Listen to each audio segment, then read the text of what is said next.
Hola a todos y bienvenidos a un nuevo episodio de Mente Aprende. Soy Jorge Franco y me siento especialmente entusiasmado hoy porque continuamos con nuestra serie de diálogos con grandes figuras de la historia. Conversaciones que, aunque imaginadas, gracias a la inteligencia artificial, buscan traer su sabiduría a nuestros desafíos hoy.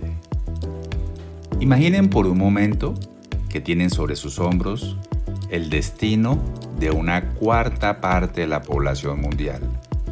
Imaginen que cada decisión que toman puede significar la paz o la guerra, la prosperidad o la hambruna para millones.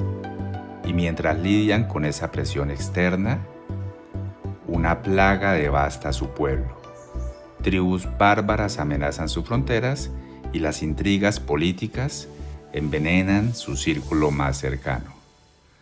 Ahora, imaginen que en medio de ese caos absoluto, cada noche, a la luz de una vela, escriben, no para publicar, no para la posteridad, sino para ustedes mismos. Escriben para recordarse cómo ser una mejor persona, cómo ser más justo, más valiente, más sereno. Ese hombre fue Marco Aurelio, emperador de Roma en la cúspide de su poder, pero también, y quizás más importante, un humilde estudiante de la filosofía estoica, un hombre que entendió que el imperio más difícil de gobernar no era el romano, sino el imperio de su propia mente. Desde la psiquiatría moderna hablamos constantemente de regulación emocional, de terapia cognitivo-conductual, de la importancia de diferenciar nuestros pensamientos de la realidad. Nos asombra descubrir que hace casi 2 milenios un emperador romano ya estaba practicando estos principios de una forma increíblemente lúcida. Él buscaba construir lo que llamaba su ciudadela interior, una fortaleza mental inmune al caos externo. Y esa es la pregunta que guía nuestro episodio de hoy. ¿Podemos, en pleno siglo XXI, usar los planos de ese emperador para construir nuestra propia ciudadela interior? ¿Pueden sus lecciones, forjadas en la guerra y el poder, ayudarnos a gobernar nuestra ansiedad, nuestras distracciones y nuestra búsqueda de propósito? Para explorarlo, hemos cruzado el umbral del tiempo, con el más profundo respeto por su figura histórica y su legado. Le damos la bienvenida a Mente Aprende a Marco Aurelio. Emperador Marco Aurelio, es un honor inmenso tenerlo con nosotros. Gracias por concedernos su tiempo. El tiempo es un bien que no poseemos. Se nos concede un instante y luego se desvanece en el infinito. Agradezco la intención de sus palabras, pero no hay honor en mi presencia. Soy un hombre como cualquier otro. Un hombre que tuvo un deber que cumplir. Los títulos, como el cuerpo que los viste, son hojas que caen en otoño. Lo único que nos pertenece verdaderamente es nuestra capacidad de actuar con razón y virtud en el papel que nos ha sido asignado. Estoy aquí, como estoy en todas partes, para servir a la razón y al bien común. Pregunten, pues. Gracias por esa perspectiva. Es precisamente esa visión del deber lo que nos trae aquí. En sus escritos, usted habla con frecuencia de la necesidad de retirarse a una ciudadela interior, a una fortaleza de la mente. Hoy, muchos nos sentimos asediados, quizás no por ejércitos, pero sí por un bombardeo incesante de información, de malas noticias, de la presión por ser siempre productivos, por aparentar en las redes sociales. El enemigo, a veces, parece estar dentro de nosotros, en nuestra propia ansiedad, en nuestros pensamientos. Mi pregunta es sobre el inicio, sobre el cimiento. Cuando usted se enfrentaba a la plaga, a la traición, a la inminencia de una batalla, ¿cuál fue la primera piedra que colocó para construir esa ciudadela? ¿Cuál fue el primer pensamiento, el primer principio al que se aferró para que el caos de fuera no se convirtiera en el caos de adentro? La primera piedra no es una acción, sino una distinción, un corte limpio y preciso en la realidad. Es el discernimiento fundamental, separar aquello que está en tu poder de aquello que no lo está. El asedio que describes, ese bombardeo de voces y sucesos, es eterno. En mis tiempos eran los informes del frente, los rumores del Senado, los lamentos de los enfermos. Hoy dices que viajan a través de pantallas. La forma cambia, la esencia es la misma. Son impresiones externas. Lo que sí está en tu poder, lo único que verdaderamente te pertenece, es tu razón gobernante, tu hegemenicón. Es decir, tus juicios, tus impulsos y tu voluntad para actuar o no actuar. La plaga no está en mi poder. La forma en que yo elijo pensar y actuar frente a la plaga sí lo está. La traición de un general no está en mi poder. Mi respuesta justa y ecuánime a esa traición sí lo está. El caos no irrumpe en la ciudadela porque el enemigo sea fuerte. Irrumpe porque el guardián, tu propio juicio, le abre la puerta al considerar que lo que ocurre fuera es intrínsecamente malo o terrible. Si no emites ese juicio, el suceso permanece fuera. Es solo un hecho, un ruido en la distancia. Esa es la primera piedra, la soberanía sobre tu juicio. Todo lo demás se construye sobre ella. La soberanía sobre el juicio es una idea increíblemente poderosa. Lo que usted describe, emperador, es en esencia la piedra angular de muchas terapias cognitivas modernas. La premisa de que no son los eventos los que nos perturban, sino más nuestra interpretación de esos eventos. Es liberador escucharlo, formulado con esa claridad y fuerza. Pero aquí es donde nosotros, los hombres y mujeres modernos, a menudo tropezamos. Comprendemos el principio a un nivel racional, pero en el momento de la verdad, en el día a día, cuando la emoción nos secuestra, por ejemplo, cuando la ansiedad aparece antes de una presentación importante, el enojo ante una injusticia flagrante, la profunda tristeza por una pérdida, la razón, en esos momentos, parece una voz lejana y débil. ¿Qué disciplina mental, qué ejercicio práctico seguía usted para en ese preciso instante de agitación de esas emociones, recordar esa distinción y evitar que un juicio erróneo tomara el control de su mente? ¿Cómo se entrena a ese guardián para que no entre en pánico y abra las puertas? Tu pregunta es acertada. La razón sin práctica es como un arco sin flechas, inútil en el momento de la necesidad. El guardián de la ciudadela no se fortalece con decretos, sino con entrenamiento diario. El ejercicio es simple en su descripción, pero exigente en su constancia. Cuando una impresión te asalte, sea una noticia del frente o una palabra ofensiva, el primer paso es no consentir. No te dejes arrastrar por ella. Debes decirle, espera, déjame ver qué eres en realidad y de dónde provienes. Déjame ponerte a prueba. El segundo paso es el desmantelamiento. Consiste en desnudar el suceso, en quitarle el ropaje de tragedia o de maravilla que tu mente le ha puesto. Si te sirven un manjar exquisito, pregúntate, ¿qué es esto? ¿Es el cadáver de un pez? ¿De un ave? ¿Este vino tan celebrado es jugo de uva fermentado?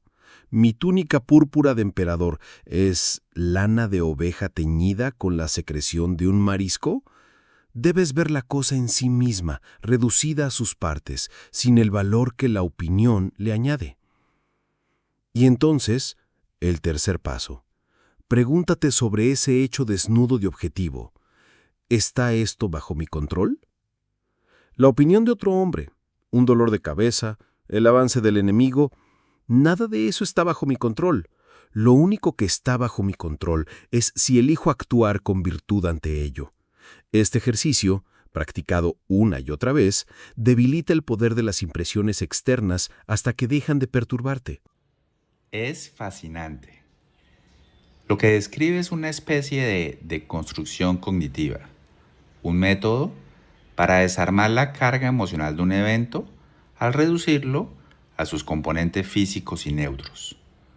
Nuestra mente es una máquina de crear historias, de tejer narrativas de miedo o de deseo alrededor de los hechos.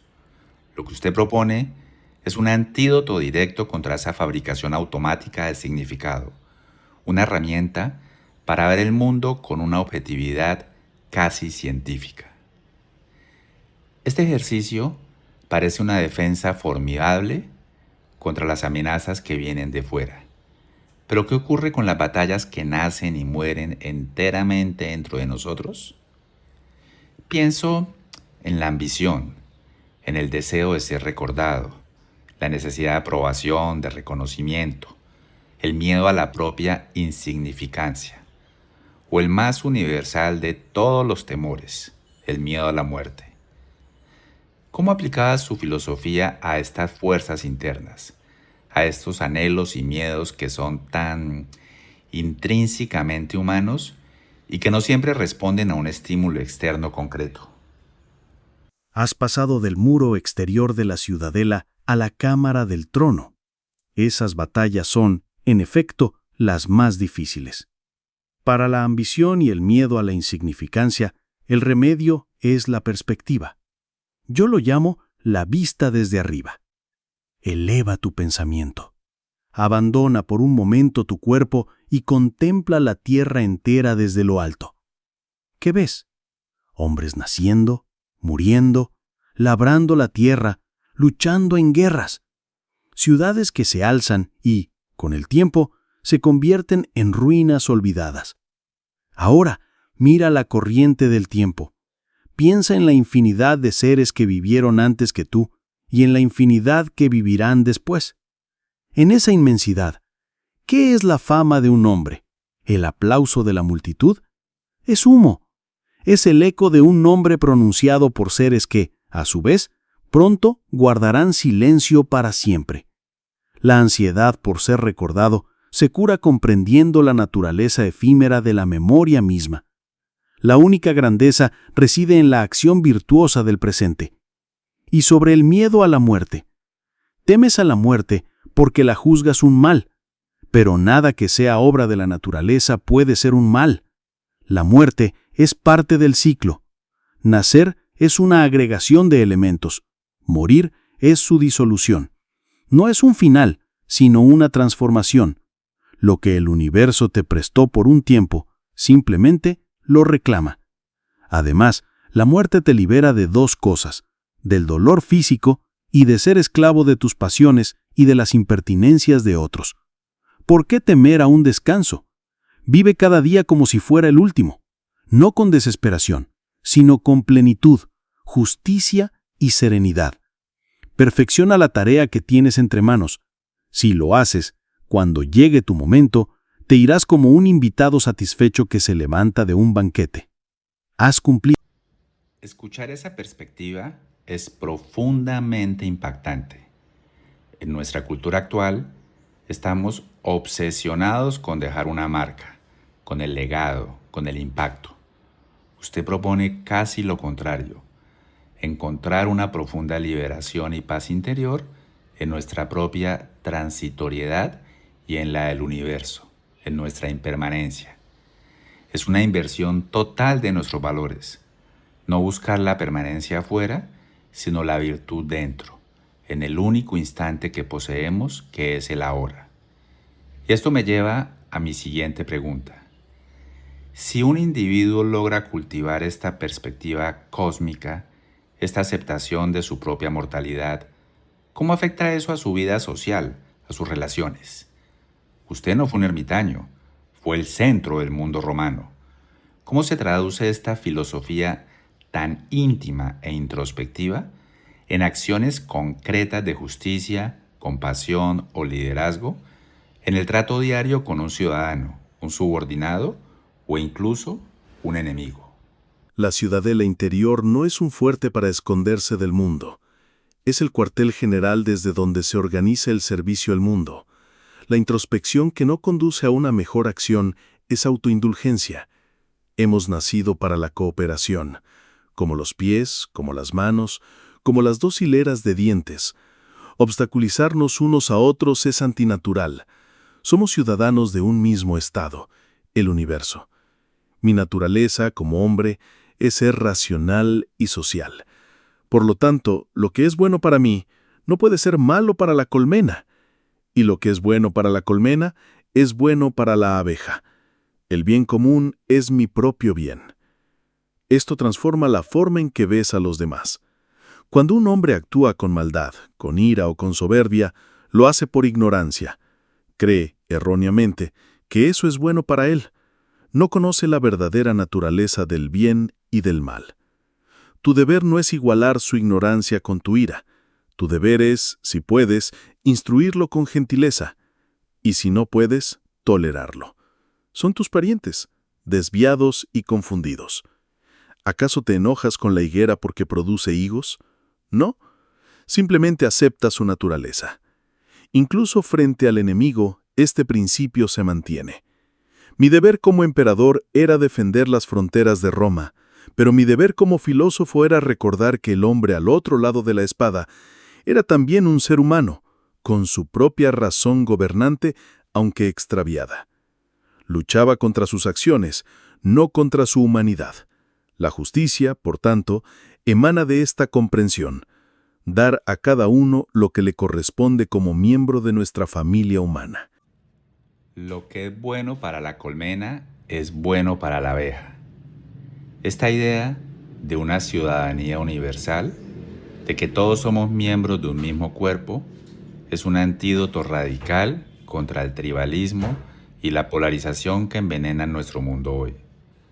Entonces, el trabajo interior no es un acto de egoísmo, sino todo lo contrario. Es la condición necesaria para el trabajo exterior. Para ser verdaderamente justo, compasivo y útil a la sociedad, primero debemos poner orden en nuestra propia casa, en nuestra mente. La serenidad personal es la base de la justicia social.